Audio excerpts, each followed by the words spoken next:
हाँ जी। तो बेटा हम कर रहे थे AP chapter class 10। Second part हम कर चुके हैं। अब हम थर्ड पार्ट देखते हैं कि थर्ड पार्ट में क्या है। हाँ जी। तो देखिए क्या है थर्ड पार्ट में। हमें कुछ डाटा दिया है, टेक्निकली ये एपी दी है और इसकी कुछ टर्म मिसिंग है। तो हमने वो मिसिंग टर्म को निकालना है। जैसे फर्स्ट क्वेश्चन में क्या है, ये फर्स्ट टर्म है, ये सेकंड टर्म है। तो हमने सेकंड टर्म निकालनी है, that is second term missing है। और वी नो सेकंड टर्म क्या होता है, ए प्लस वन। सर ये कहाँ से आ गया, ये हमने बेटा फॉर्मूला क्या कर रखा है कि A N equal to A plus N minus one into D, ये फॉर्मूला होता है। और इस फॉर्मूले को अगर हम थोड़ा यूज करें तो हम कोई भी टर्म निकाल सकते हैं डायरेक्ट। जैसे शॉर्टकट में अगर एन दिया हो तो, जैसे अगर एन हमें दे दे एन 17 निकालो, सर ए 97 निकालो, तो डायरेक्ट बता देंगे सर हम ए प्लस 96। जो एन दिया है उसमें से एक माइनस कर देंगे और यहाँ लगा देंगे। ऐसे ही मैंने यहाँ किया कि सेकंड टर्म निकालनी है, ए प्लस इसको में से एक माइनस कर दिया 1। तो हमने ये फाइंड आउट करना। ठीक है सर। हाँ जी, देखते हैं क्या आएगा। तो इस क्वेश्चन में क्या क्या दिया हमें, फर्स्ट टर्म दी हुई है, सेकंड और ए थर्ड टर्म दी हुई है। ये फर्स्ट टर्म, ये सेकंड और ये थर्ड। थर्ड टर्म कितनी दी हुई है, 26। थर्ड टर्म होती क्या है, डायरेक्ट बताएंगे sir, direct direct a plus two d. Very good. A दिया हुआ है 2, इसको यहाँ फिल कर देंगे। तो क्या बच जाएगा ये, 2 प्लस 2d इक्वल टू 26। ये 2 प्लस है, उधर जाके माइनस कर देंगे 24। 2 मल्टीप्लाई में उधर जाके डिवाइड कर देंगे, तो डी क्या आ जाएगा 12। तो डी भी आ चुका है सर और ए भी आ चुका है। एक बार सर हमें ए भी मिल जाए और डी भी मिल जाए तो हम कुछ भी टर्म फाइंड कर सकते हैं। वो कितनी बड़ी टर्म कह सकते हैं, कितनी छोटी कह सकते हैं, डायरेक्ट फाइंड कर सकते हैं। यहाँ क्या फाइंड करना है बेटा हमने, यहाँ सर फाइंड करना है हमने ए टू। वो क्या होती है सर, ए प्लस वन डी। तो ए हमारे पास 2 आ चुका है, प्लस 1 इंटू 12, वो सर 12 भी हो जाएगा। और सम करेंगे, सिंप्लीफाई करेंगे तो बेटा 14 आ जाएगा। तो फर्स्ट क्वेश्चन का आंसर क्या आता है बेटा हमारे पास, 14। ठीक है, चलो नेक्स्ट करते हैं, इसको रब कर देते हैं। आप चाहे तो वीडियो पॉज करके नोट कर सकते हैं। चलो सेकंड क्वेश्चन देखते हैं क्या है सर। अब हमें सर फर्स्ट टर्म मिसिंग है, सेकंड टर्म दी हुई है। ठीक है, देख लेते हैं कैसे करेंगे। हमें सेकंड टर्म दी हुई है कितनी sir, 13। And first term missing, second दी है, थर्ड मिसिंग एंड फोर्थ दी हुई है, तो ए फोर दी हुई है। करते हैं इसको सॉल्व। बेटा एक टू क्या होता है, हमने सर देखा है, वो होता है सर ए प्लस वन डी। और सर ए फोर क्या होता है सर, वो होता है ए प्लस थ्री डी। अब इन दोनों को माइनस कर देते हैं, a plus three d equal to three और a plus one d equal to 13। इनको माइनस करेंगे, साइन चेंज हो जाएंगे। सर माइनस क्यों कर रहे हैं, बेटा माइनस इसलिए कर रहे हैं ताकि हम इन ए और डी में से किसी एक की वैल्यू निकाल सके। अब थोड़ा सा नोटिस करोगे तो यहाँ पे भी ए है, इस क्वेश्चन में भी और इस क्वेश्चन में भी ए है। तो अगर मैं इनको माइनस करता हूँ तो ए से एक कट जाएगा, हमारे पास डी बच जाएगा। और डी को प्लस माइनस करके मैं डी की वैल्यू निकाल लूंगा। ठीक है चलो, तो बेटा ए से ए कट गया, ये थ्री डी है। और ये वन डी प्लस कर नहीं रहा बेटा, ये बात ध्यान रखना आप। जैसे ही हम माइनस करते हैं तो साइन चेंज करने होते हैं। तो ये अब वन डी माइनस का हो गया, that is sir three D minus one D which is equal to two D. और प्लस का, क्योंकि थ्री डी बड़ा है और उसके पास प्लस का साइन है। सेम इधर थ्री, ये थ्री 13 प्लस का नहीं माइनस का हो गया। इसको माइनस करेंगे तो -10। हाँ जी, 2 मल्टीप्लाई में उधर जाके डिवाइड हो जाएगा, तो डी कितना आ जाएगा हमारे पास, -5। अब इसको चाहे इधर पुट कर देते हैं और ए निकाल लेते हैं। A plus one d equal to 13, a plus one multiply -5 into 13, ये -5 हो जाएगा। और इधर -5 है, उधर जाके बेटा प्लस हो जाएगा। तो हमारे पास ए कितना आ गया, 80। बस हमारा टारगेट पूरे चैप्टर में, इस 5.2 में हमारा टारगेट यही रहेगा। हमें क्वेश्चन आए चाहे ना आए वो बात की बात है, हम कोशिश करेंगे कि सर हम ए और डी की वैल्यू कैसे ना कैसे निकाल। अब क्या फाइंड करना है, बस क्वेश्चन हो गया। तो सेकंड पार्ट में क्या फाइंड करना है, पहले तो फाइंड करना है सर फर्स्ट टर्म, वो तो आ गई सर ए दैट इज 18। तो एक तो आंसर आ गया इसका 18 कॉमा, सेकंड हमने सर फाइंड करनी है first term, second term, third term. और सर थर्ड टर्म क्या होती है? वो होती है सर a+2d। ए हम निकाल चुके हैं 18, डी डी हम निकाल चुके हैं -5। इसको बेटा सिंप्लीफाई करेंगे, ये हो जाएगा 8।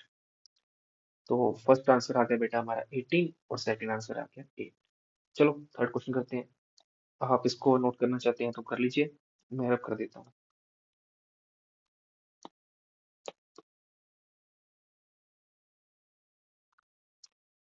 हाँ जी, रीड करो क्या है question. Third. Sir third question में हमें एक तो फर्स्ट टर्म दी है 5, ओके, और सेकंड टर्म मिसिंग है, ठीक है जी, और थर्ड भी मिसिंग है, कोई बात नहीं, और एक लास्ट टर्म दी है that is a4। First term दी है 5, और सर हमें a4 दी है दैट इज 9 कंप्लीट 1/2। इसको मैं से लिख लेंगे 9.5। दोनों का बेटा मीनिंग सेम ही होता है। 9 हाफ लिख लो चाहे 9.5 लिख लो। ऐसा करना इसलिए लिखा है मैंने, सोल्व करना इजी हो जाएगा। हाँ जी, तो सर a4 होती क्या है? सर वो होती है a+3d। अब बेटा a की वैल्यू तो पहले ही दे रखी है, फर्स्ट टर्म यही होता है, तो यहाँ पुट कर देंगे a की वैल्यू। क्या आ जाएगा? 5+3d। यहाँ 5 प्लस है, उधर जाके बेटा 5 को माइनस कर दो। हाँ जी, ये 9 से 5 माइनस हो जाएगा 4, और आधा ऐसे ही आ जाएगा, दैट इज 0.5 ऐसे ही आ जाएगा। यहाँ पे 3 मल्टीप्लाई है, वहां जाके 3 डिवाइड हो जाएगा। इसकी कटिंग की तो 1.5। तो डी क्या आ जाएगा बेटा हमारा? 1.5। तो सर हमें ए मिल चुका है, इनफैक्ट ए तो गिवन ही था, और हमने डी फाइंड आउट कर लिया मेथड लगा के। अब थर्ड क्वेश्चन में बेटा क्या फाइंड करना है हमने? एक तो सर फाइंड करनी है सेकंड टर्म, वो होती है a+d लिख लो चाहे a+1d लिख लो, मीनिंग सेम ही है। तो फर्स्ट टर्म आ चुकी है 5, और कॉमन डिफरेंस आ चुका है 1.5, इसको ऐड किया 6.5। एक निकालनी है हमने a3, वो होती है सर डायरेक्ट अपने याद रखना है a3 that is a+2d। Very good. a+2 time a5 ऐसे आ गया। अब इनको करोगे मल्टीप्लाई, चलिए आ जाएगा 3 और 8। तो थर्ड पार्ट का क्या आंसर आ गया? एक तो आ गया बेटा 6.5, और सेकंड आ गया हमारे पास 8। क्लियर। चलो सर फोर्थ क्वेश्चन करते हैं। फोर्थ और इजी है। अच्छा आप नोट कर सकते हैं बेटा, मैं रब करने लगा हूँ।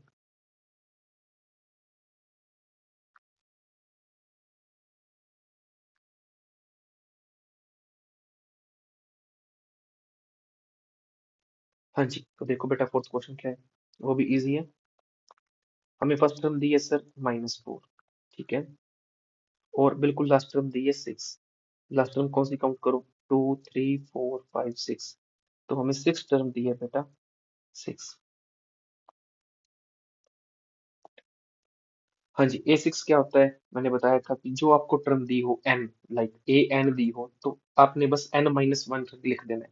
दैट इज यहाँ पे 6 दी है, तो इसको 6 - 1 करेंगे, दैट इज 5 आ जाएगा। ये लीजिए। अब a तो बेटा गिवन ही है, उसको कर दो फिल। -4 + 5d। यहाँ पे बेटा -4 है, वहां जाके प्लस हो जाएगा। 6 और 4 10 होता है। 5d बेटा, 5d का मतलब होता है 5 × d, that is multiply d। अगर लेफ्ट साइड मल्टीप्लाई है तो वो नंबर राइट साइड जाके डिवाइड हो जाता है, ये आपको पता होगा। तो वहां जाके डिवाइड किया, ये कटिंग हुई, तो d आ गया मेरा 2। एक बार a निकला है या a गिवन हो जैसे भी, और d भी निकाल लें, तो ये हमारा कंसेप्ट खत्म हो चुका है a और d निकालने का। हाँ जी, तो फोर्थ क्वेश्चन में क्या क्या फाइंड करना है? सर सेकंड टर्म फाइंड करनी है, थर्ड, फोर्थ, फिफ्थ। हाँ जी, सेकंड टर्म क्या होती है? a+1d लिख लो चाहे d निकलो। a3, a+2d, a+3d, a+4d। अब वैल्यू फिल कर दो सर। a कितनी है? -4। d कितनी है? ये 2। इसको सॉल्व करेंगे तो -2। a-2, 2 × 2 4, ये कट गया 0। नेक्स्ट टर्म -4, 2, 3 टाइम्स 2, -4 + 6 2, और लास्ट टर्म। तो क्या क्या आंसर आ गया इस क्वेश्चन का? सर सेकंड टर्म आई -2, देन 0, फिर +2 4। चलो थर्ड का लास्ट पार्ट करते हैं। इससे बेटा नोट कर लो आप, मैं रब करने लगा हूँ।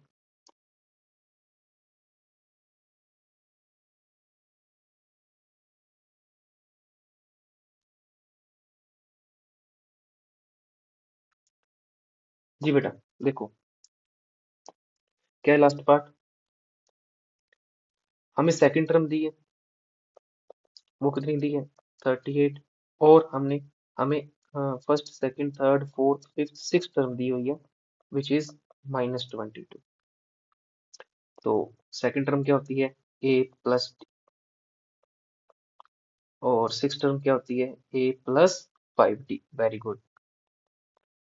माइनस कर देंगे सर, माइनस क्यों कर रहे हैं बेटा, वही कंसेप्ट है कि हमने किसी एक वेरिएबल को, इन ए और डी को वेरिएबल बोलते हैं, इसे हम करना है इलिमिनेट, तो मतलब खत्म करना है। तो उसके लिए बहुत से मेथड है, बट यहाँ पे माइनस करना सूटेबल रहेगा। क्यों, क्योंकि दोनों पे सर ए सेम है, ए से कट जाएगा।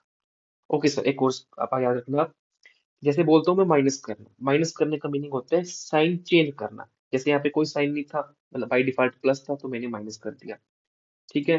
यहाँ पे प्लस था तो मैंने माइनस कर दिया, या सर पहले ही माइनस था तो मैंने प्लस कर दिया। तो आपको याद क्या रखना है कि जब मैं माइनस करने का बोलूंगा तो अपने साइन चेंज करने, ठीक है। अब सॉल्व करो, ए से ए सर कट जाएगा, d -5d which is equal to -4d। और यहाँ पे सर ये प्लस की टर्म है, ये भी प्लस की टर्म हो चुकी है, अब ये हो जाएगा 0, 5 6 d, वहां जाके -4 डिवाइड, क्योंकि यहाँ -4 मल्टीप्लाई है, 15 चौके 60, और डी हमारे पास आ गया -15। डी आ गया। अब इसकी वैल्यू जहाँ मर्जी पर दो, चाहे यहाँ पर दो या यहाँ फिल कर दो। फर्स्ट फिल कर देते हैं। हाँ जी, a plus d equal to -13। D कितना आ चुका है, -15। यहाँ -15 है, वहां जाके प्लस कर दीजिए। प्लस करना सर हमको आता ही है, 8 5 13, 4 और 5। तो ए हमारे पास क्या आ गया, 53। डी क्या आ गया, -15। एक बार ए और डी आ जाए तो देन हमें कुछ मर्जी फाइंड करने को बोल दो। इस क्वेश्चन में क्या बोला है, पहले तो बोला फर्स्ट टर्म, तो फर्स्ट टर्म तो डायरेक्ट ही आ चुकी है हमारे पास सर, 53। फिर बोला है सेकंड टर्म, तो दी हुई है थर्ड टर्म। थर्ड होती क्या है सर, वो होती है a + 2d। तो a हमारे पास 53 आ चुका है, 2 से मल्टीप्लाई करेंगे, d को, d -15 है, तो ये आ गया बेटा हमारे पास 23। नेक्स्ट a+3d, 53 + 3 -15, 53 - 45, ये आ गया 8। और A4 भी निकालनी है, 1 2 3 4 5। ओ A5 भी निकालनी है, वो क्या होगी सर, a + 4d। ए हमारे पास 53 है, तो इसको सॉल्व किया -7। तो क्या क्या आंसर आ गए सर हमारे। हाँ जी, एक तो फर्स्ट आ गया सर 53, सेकंड टर्म हमें दी हुई है, थर्ड टर्म निकाली 23, देन 8, एंड लास्ट में -7। ठीक है। तो अगर आपको समझ नहीं लगा बेटा तो वीडियो को दोबारा देखना, होप सो आपको समझ आ जाएगा। Thank you.